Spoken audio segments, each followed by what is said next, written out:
Jesus, vendo a multidão, subiu ao monte e assentou-se, e assentando-se, aproximaram-se dele seus discípulos.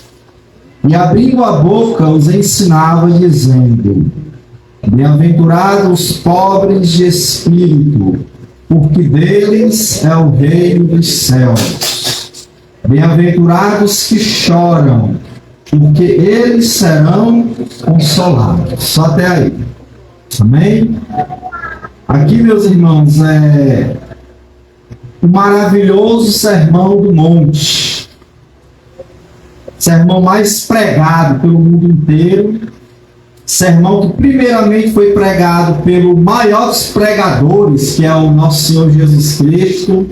Aquele que suas palavras eram, ou são, oráculos de Deus, palavra de Deus. Jesus é aquele que conhece o coração dos homens. E quando olha para o ser humano, sabe tudo o que se passa na mente, no seu coração. Jesus é aquele que as suas obras, irmãos, são milagres. Amém? E aqui ele está falando conosco. É interessante que o texto começa assim, Jesus vendo a multidão. Toda vez que o Senhor olhava para uma multidão, ele fazia algo. Ele olhou certa vez para a multidão e viu, eles têm fome. E multiplicou pães e peixes. Ele olhou outra vez para a multidão e disse: eles são como ovelhas que não têm pastor. E ele mesmo se ofereceu ali para ser o bom pastor. E aqui ele está olhando para a multidão. E ao olhar para o povo, irmãos, ele está vendo ali o que eles estão pensando e necessitando. Toda vez que Jesus olha para a multidão, é porque ele vai operar. Amém? E eu quero dizer para a igreja do Senhor nessa noite: o Senhor está olhando para nós. E se Ele está olhando para mim, para você, Ele está vendo o que está no teu coração, na tua mente, e Ele vai falar com você. Em nome de Jesus. Ele olha ali para a multidão, meus irmãos, e há todo tipo de gente. Tem religioso, tem pecador desviado, pecador declarado, tem prostitutas, tem os publicanos, que eram traidores da nação.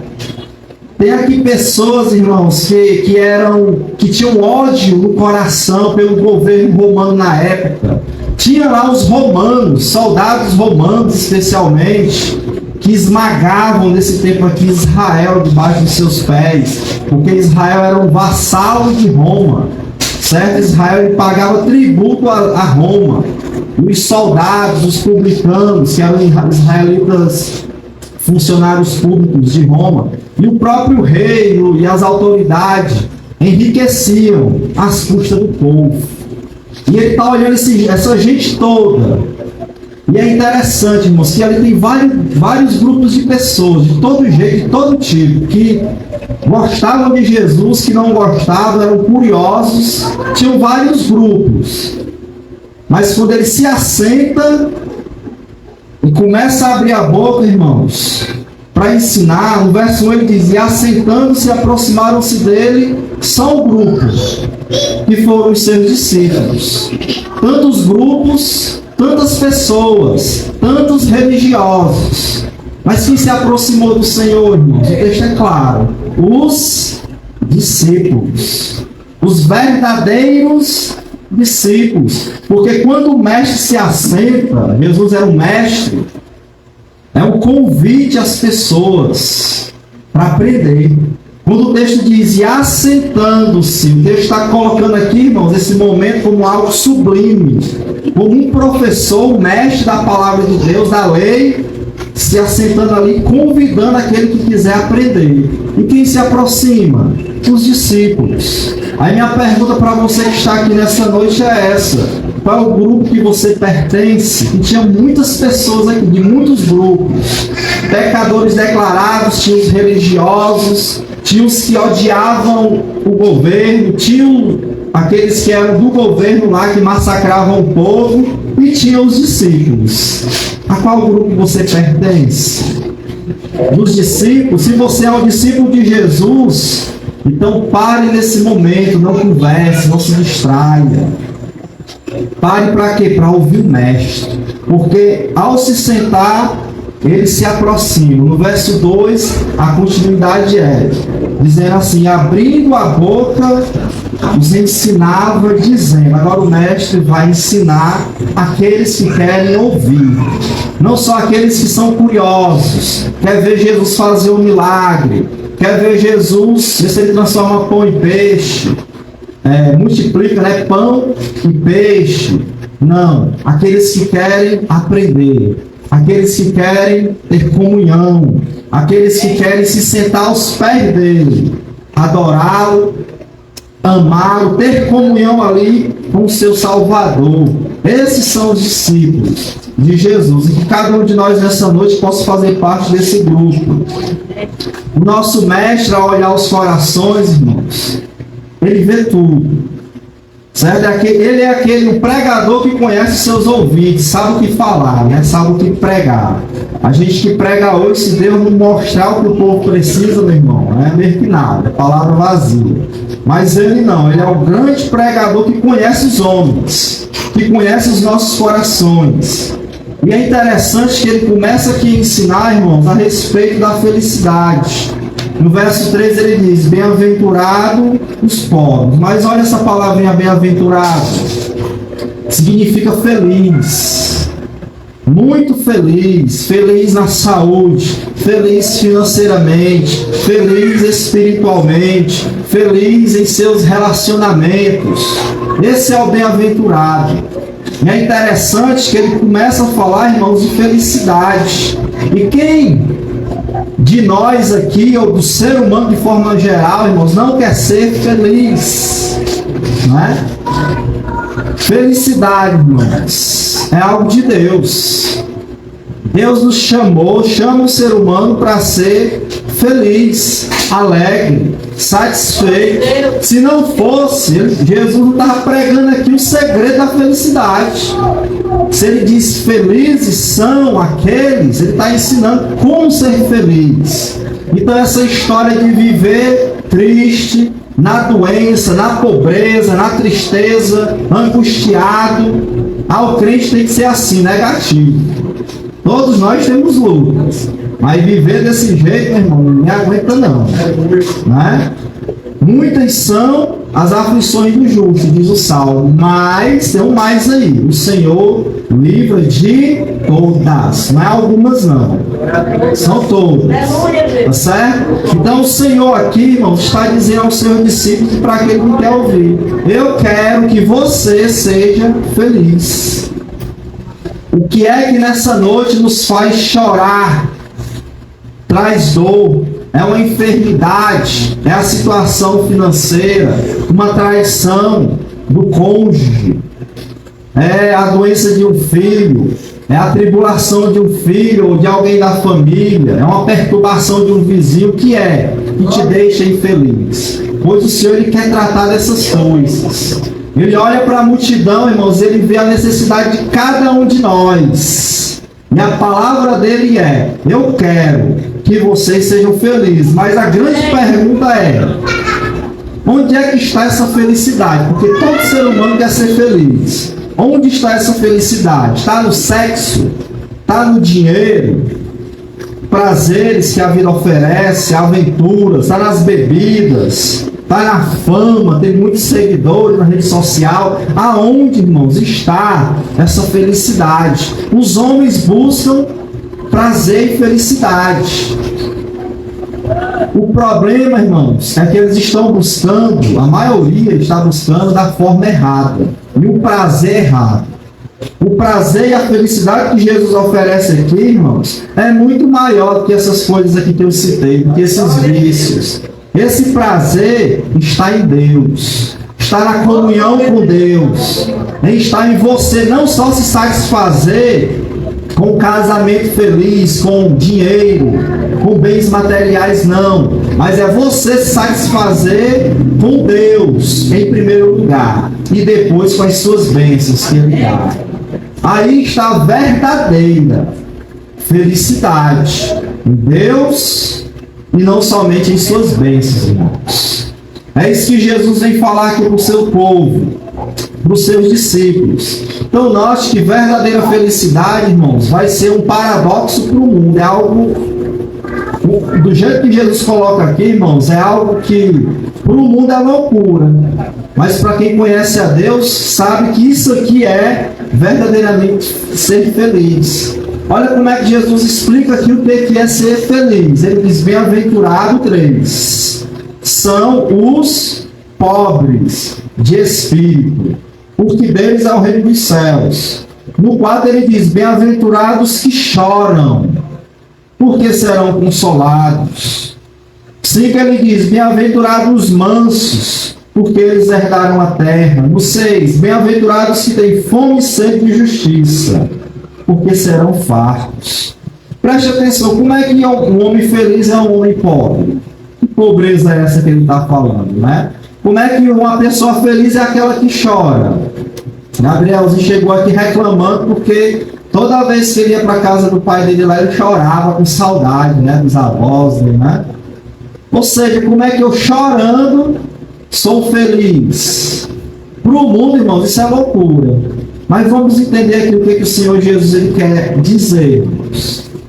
Essa pobreza aqui, essa palavra pobre, irmão, é o pobre no mais alto grau. No grego aqui, conforme ela é explicada pelos estudiosos, é o que está na sarjeta ali, é o miserável mesmo. Aquele que não tem nada. Porque tem gente que é pobre, mas pelo menos tem aquele dinheiro para pagar o aluguel, né? Nós, né? Para comer todo dia. Tem aquele dinheirinho ali, pelo menos para sobreviver com o básico.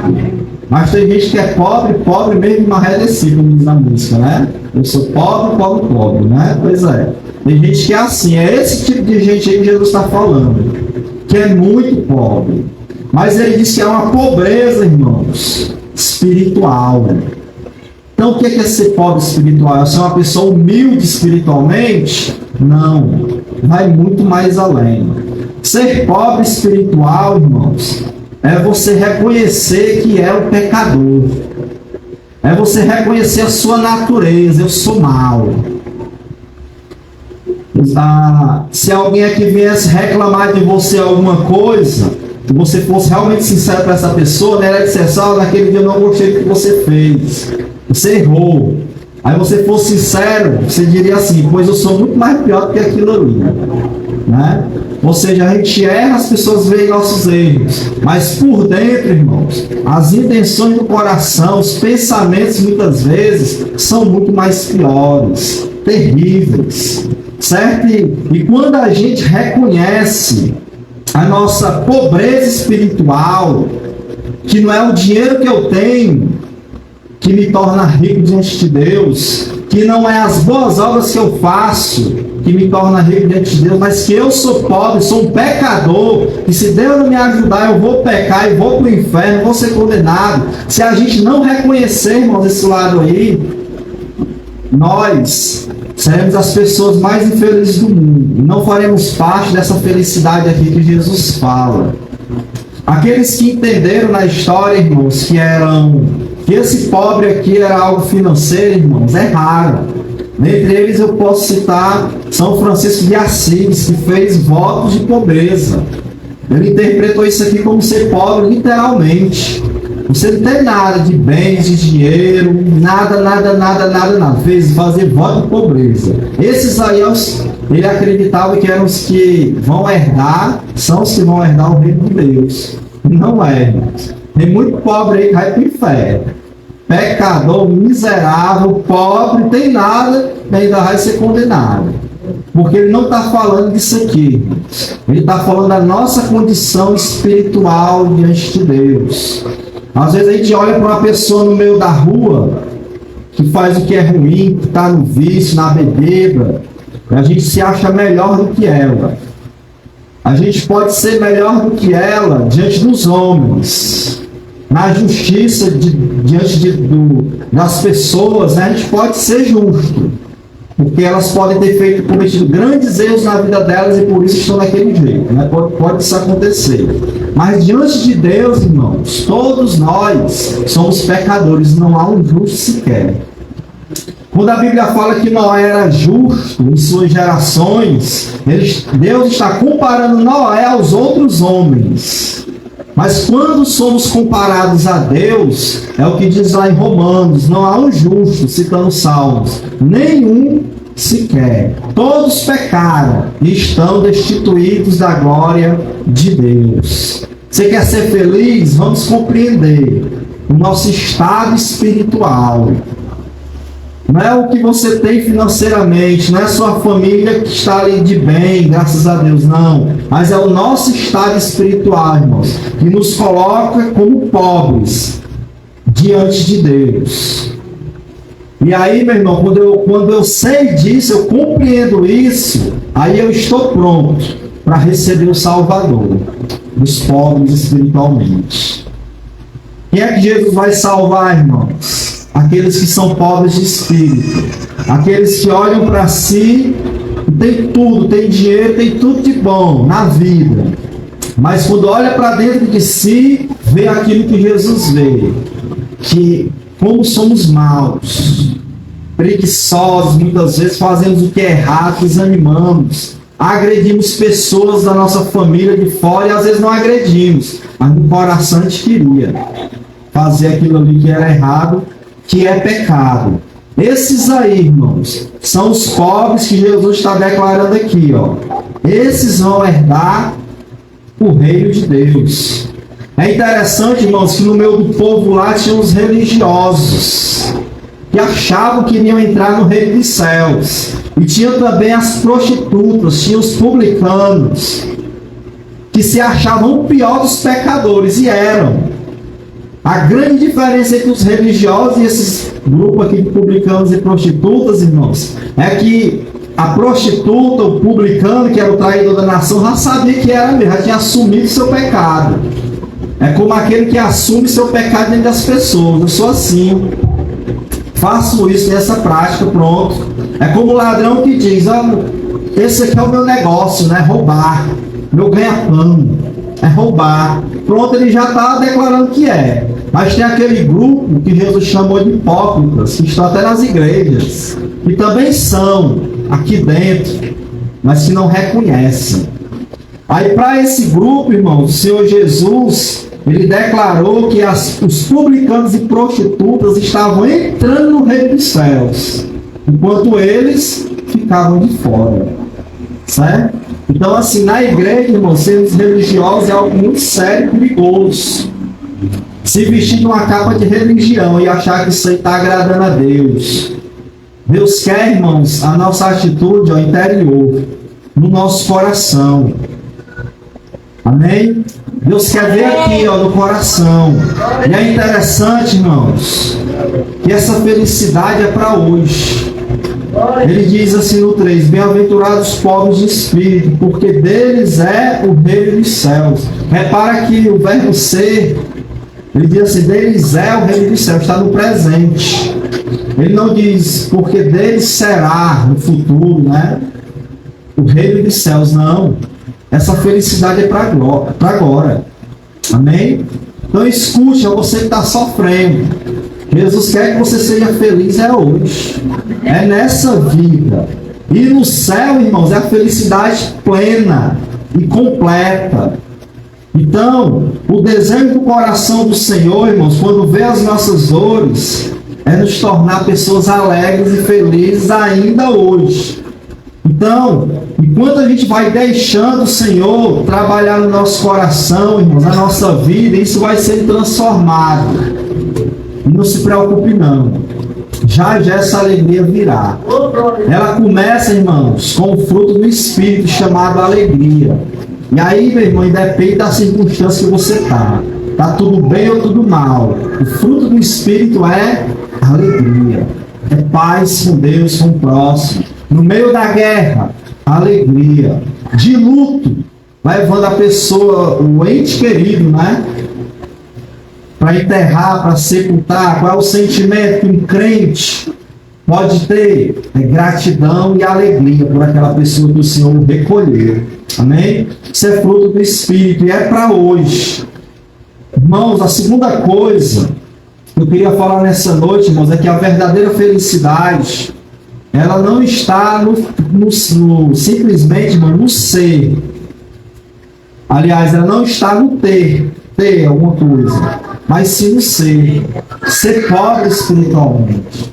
Bem-aventurados que são, não é os que têm, é os que são. Então a verdadeira felicidade está aí, em ser. Então nessa noite, que eu e você possamos nos esvaziar daquilo que temos, tirar fora aquilo que temos, colocarmos aos pés do Senhor e reconhecermos que somos pecadores. Reconhecer não que somos pessoas boas, como se estivéssemos um lugarzinho no céu reservado, não, mas que somos pecadores, certo? E somente esses pobres que se humilham é que vão herdar, irmãos, o reino de Deus. Somente esses pobres que reconhecem a sua total dependência de Deus é que vão chegar diante de Deus sem nada, sem obra, sem orgulho e herdar de graça a salvação de Deus. São esses aí, esse grupo de pessoas que será salvo. Para que nessa noite o Senhor possa encontrar no nosso meio pobres espirituais. Senhor, eu sou pecador. Eu não consigo sozinho. As minhas boas obras não vão me levar para o céu. Mas eu preciso só do Salvador estender a mão para mim e me salvar. Interessante, irmãos. Mateus 21, 28, 29, 31, ele vai dizer que os publicanos, as meretrizes, ele diz assim, ó, no verso 31, em verdade vos digo que os publicanos e meretrizes entram adiante de vós no reino dos céus. Quem são esses publicanos e meretrizes, irmãos? Que reconhecem o estado espiritual deles. Uma meretriz é uma prostituta. Um publicano, um ladrão, um enganador que massacra o pessoal da sua própria nação. Eles estão indo primeiro para o céu, enquanto os religiosos estão ficando de fora. Já pensou algo desse tipo, né? Aqueles que conhecem a palavra de Deus não estão indo para o céu. Mas aqueles que reconhecem que são pecadores e se arrependem estão indo para o céu. Aí entra nesse momento a segunda parte da mensagem dessa noite, que é o versículo 4. Bem-aventurados que choram, porque eles serão consolados. Meus irmãos, choro, essa palavra grega aqui, irmãos, quando ele fala que os que choram, esse choro aqui é como se uma pessoa estivesse chorando, enterrando seu ente querido, uma pessoa que ela muito amava. Ou seja, é um choro no seu estado mais forte, mais sublime.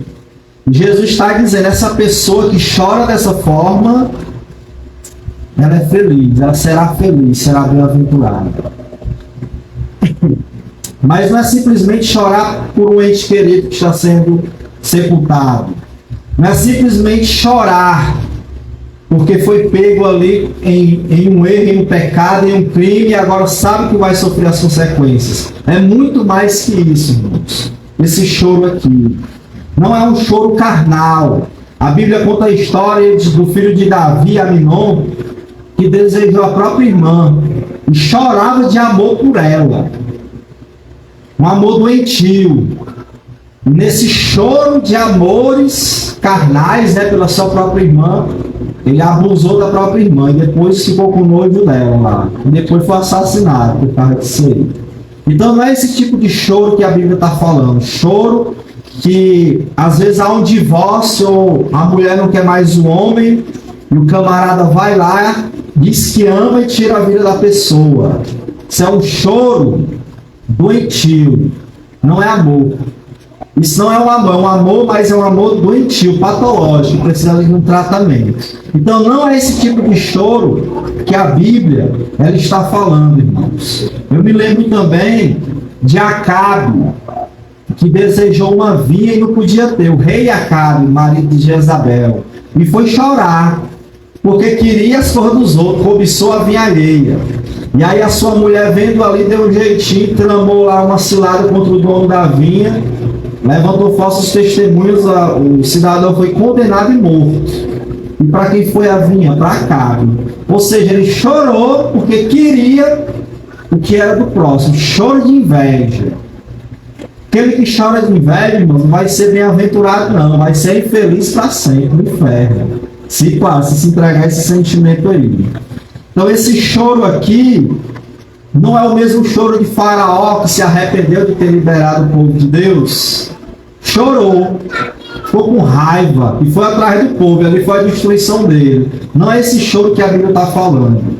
E nem é, irmãos, o mais sério aqui, como o choro de Judas. Vocês lembram da história de Judas, que traiu o Senhor, que ouviu o tempo todo a pregação do Senhor? Judas, irmão, chorou, mas foi um choro de remorso. Se você ler a história dele, Judas reconheceu o pecado dele. Olha aí como é sério. Entra na classe do religioso. Ele reconheceu o pecado dele, se entristeceu por causa do pecado, depois de trair Jesus, pelas 30 moedas de prata. Ele lamentou o seu pecado, ele confessou que Jesus era justo nos líderes religiosos. Ele confessou o pecado dele para eles. Declarou que Jesus era inocente. Devolveu o dinheiro que ele tinha cobrado lá para trair Jesus, irmãos. No entanto, ele foi para o inferno. Por quê? Por que Judas foi para o inferno se ele fez tudo isso, irmãos? Porque era um choro de remorso e não de arrependimento. E aí isso é algo sério. Quando a gente comete pecado, erro, e a gente chora, mas de remorso, não arrependido. Fazemos igual Judas, traímos Jesus e depois estamos chorando, me perdoa, Senhor, me perdoa. Mas é aquele choro ali, é só até a próxima oportunidade de fazer o que é errado. Esse tipo de choro, irmãos, é chamado de remorso e não de arrependimento. Por que os pecadores, as prostitutas estavam entrando no reino de Deus? Porque o choro deles era de arrependimento. Aí Jesus diz, eles estão indo na frente. E vocês religiosos que não se arrependem, estão indo para o inferno. Para ver como é algo sério. Nessa noite, eu quero que você avalie a sua vida, seu coração, assim como também eu fiz quando me deparei diante dessa palavra, e veja os momentos em que você chora, em que você sente ali o peso do teu pecado. E ao invés de se arrepender e chorar de arrependido, só sente ali o remorso. Puxa vida, não era para ter feito isso, mas na próxima oportunidade faz. Quando a gente chora, irmãos, aí vem a próxima oportunidade. Eu faço de novo o que é errado ou não faço mais? Porque se eu faço de novo, esse choro aí não é o choro que nos conduz ao reino dos céus, à bem-aventurança. Porque Jesus disse aqui, ó, bem-aventurados que choram, serão consolados. Esse tipo de choro, irmãos, vai trazer o suplício eterno, tristeza eterna, o choro do remorso. Sabe, às vezes as pessoas choram e desesperam-se e fazem igual Judas, se mata. Esse choro aí também é algo perigosíssimo, porque a pessoa ela fica tão desesperada, irmãos, o desespero é inimiga de Deus. É um inimigo do ser humano, que a pessoa fica tão desesperada pelos seus erros, seus pecados, ou então por alguma tristeza que ela sofreu na vida, por uma traição, uma tragédia, uma perca de um ente querido, de alguém, que aí ela se torna o juiz dela mesma. Aí ela mesma é o juiz e ela se condena ali, eu estou condenada à morte, e faz igual Judas. se enforca, se mata, tira a vida, às vezes tira a vida do outro e depois a sua mesma. Esse tipo de choro também leva para condenação, porque não é arrependimento. Não é porque eu tiro a minha vida e me sacrifico que vou ser salvo, não. Se você tem andado assim nesse estado espiritual de desespero, de angústia, de dor, venha para a graça de Deus. Venha para Jesus, porque Ele está dizendo aqui, bem-aventurados esses que choram, se arrependem. Por quê? Porque serão consolados. Que te faz chorar? Nos faz ou te faz assim estar desesperado até da vida, querer morrer. Não tire sua vida, mas venha para Jesus. Ele está dizendo, eu vou te consolar. Ele está dizendo que vai enxugar dos olhos todas as nossas lágrimas, irmãos. Amém? É o que ele está dizendo. Que o nosso choro seja como o choro de Pedro, que também traiu Jesus, negou Jesus. Você conhece ele. Na noite em que o Senhor foi traído, na noite em que Jesus, irmãos, ele foi vendido, ele foi entregue para morrer. Pedro foi questionado, aquele que disse, eu vou contigo até a morte, Jesus. E Jesus disse, vai não, Pedro, mas hoje mesmo vai me negar. Ele, não, vou até a morte. E cadê Pedro? Traiu o Senhor, negou e até amaldiçoou. Não é coisa não, nunca nem vi. Aí depois que traiu o Senhor 3 vezes, o galo canta, Pedro vai para onde? Vai chorar amargamente, diz a Bíblia. Mas esse choro, irmãos, foi de arrependimento. Amém? E esse arrependimento trouxe restauração. E essa restauração, irmãos, veio do próprio Senhor. É interessante que quando Jesus ressuscita, ele manda um recado pelo anjo e fala para as mulheres. Ele diz assim, avisai aos discípulos e a Pedro, que vai me encontrar na Galileia. O anjo ele destaca Pedro. Por quê? Porque Pedro, irmão, estava caído. Desesperadamente caído, igual a Judas. Só que Judas não veio para a graça de Deus. Resolveu entregar sua vida para o inferno, se matou. Não ache que o se matar vai acabar com os problemas, ó. Não vai. Vai piorar a situação. O se matar, irmãos, claro, eu não estou falando em se matar por uma doença psicológica, uma depressão, que às vezes a pessoa está fora de si, por uma demência, alguma coisa, e tira a vida. Aí é outra história. Eu estou falando daquela pessoa que, por desespero, em vez de buscar a Deus, em sã consciência, ela toma a decisão de colocar uma arma na cabeça e puxar ou pular de algum lugar ou com uma faca, de alguma forma tirar a sua vida. Sabe, isso daí... Esse tipo de suicídio maligno não vai trazer paz, mas vai levar a pessoa para o inferno. Aí que vai piorar a situação. Essa foi a condição de Judas. Mas a condição de Pedro, irmãos, foi vir para a graça de Deus. Nessa noite Deus trouxe essa palavra para nós, especialmente essa parte aqui do choro. Então se você está chorando, a solução está em Jesus Cristo. Não tome decisões precipitadas de matar, de tirar a vida, mas venha para a graça de Deus. Ele está dizendo aqui, eu vou te consolar, eu vou tirar essa dor, eu vou trazer refrigério, cura, eu vou salvar.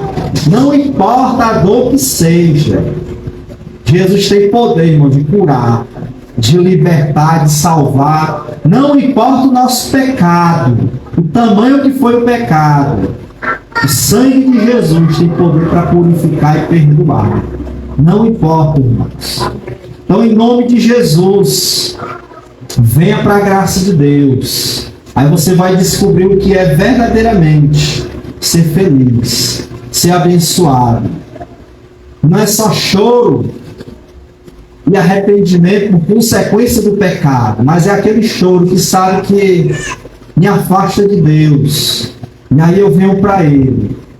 Isso é o arrependimento. É aí, irmãos, que está o consolo. Amém? Chorar e ir para o Consolador. Essa é a solução para a nossa vida.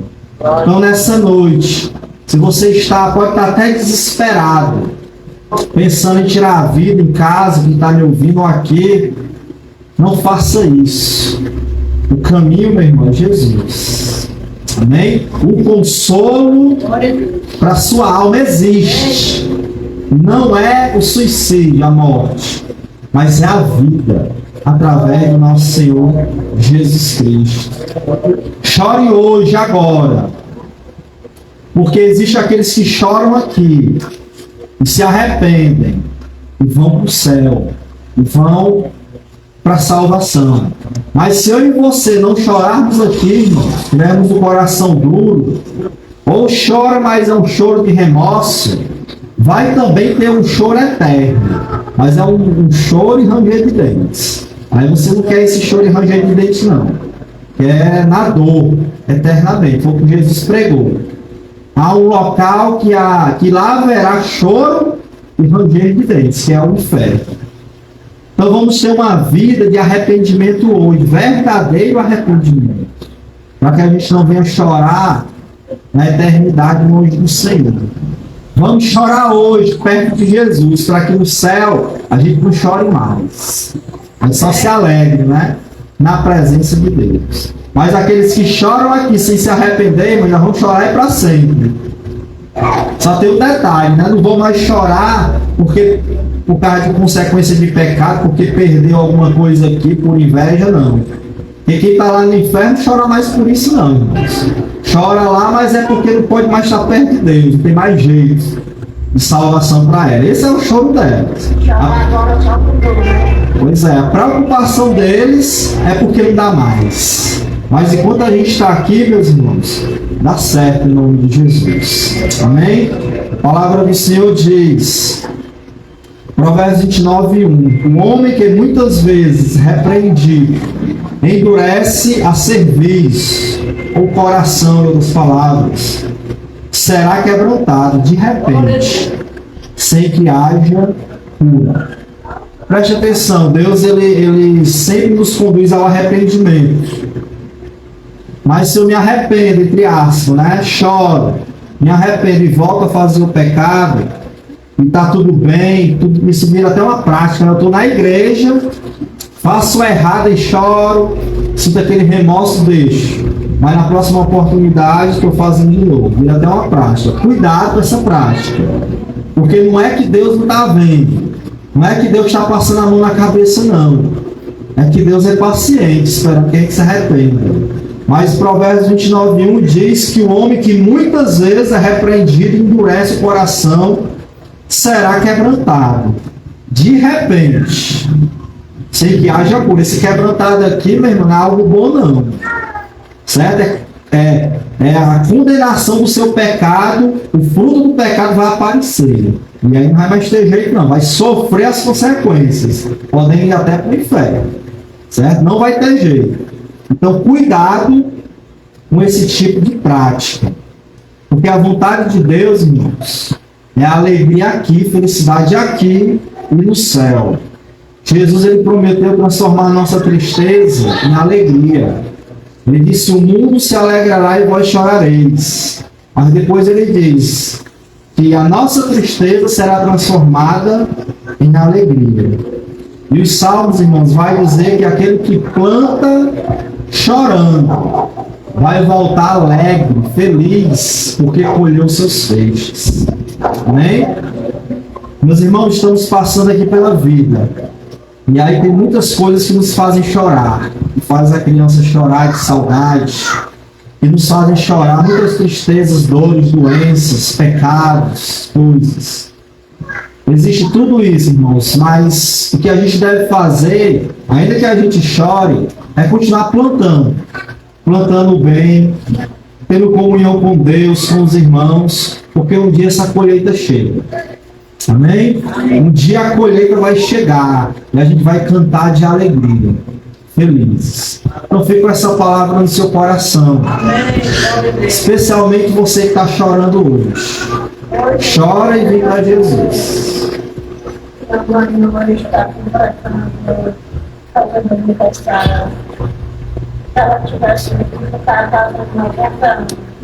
Amém. Choro de saudade, né? Que Deus continue confortando o coração, em nome de Jesus. Amém? Então, é feliz quem chora, mas o arrependimento. Certo? É feliz o pobre, mas é o que reconhece a sua pobreza e chora, né? Arrependido. Esse aí vai ter o quê? O reino dos céus. O consolo, serão consolados. Amém, igreja do Senhor?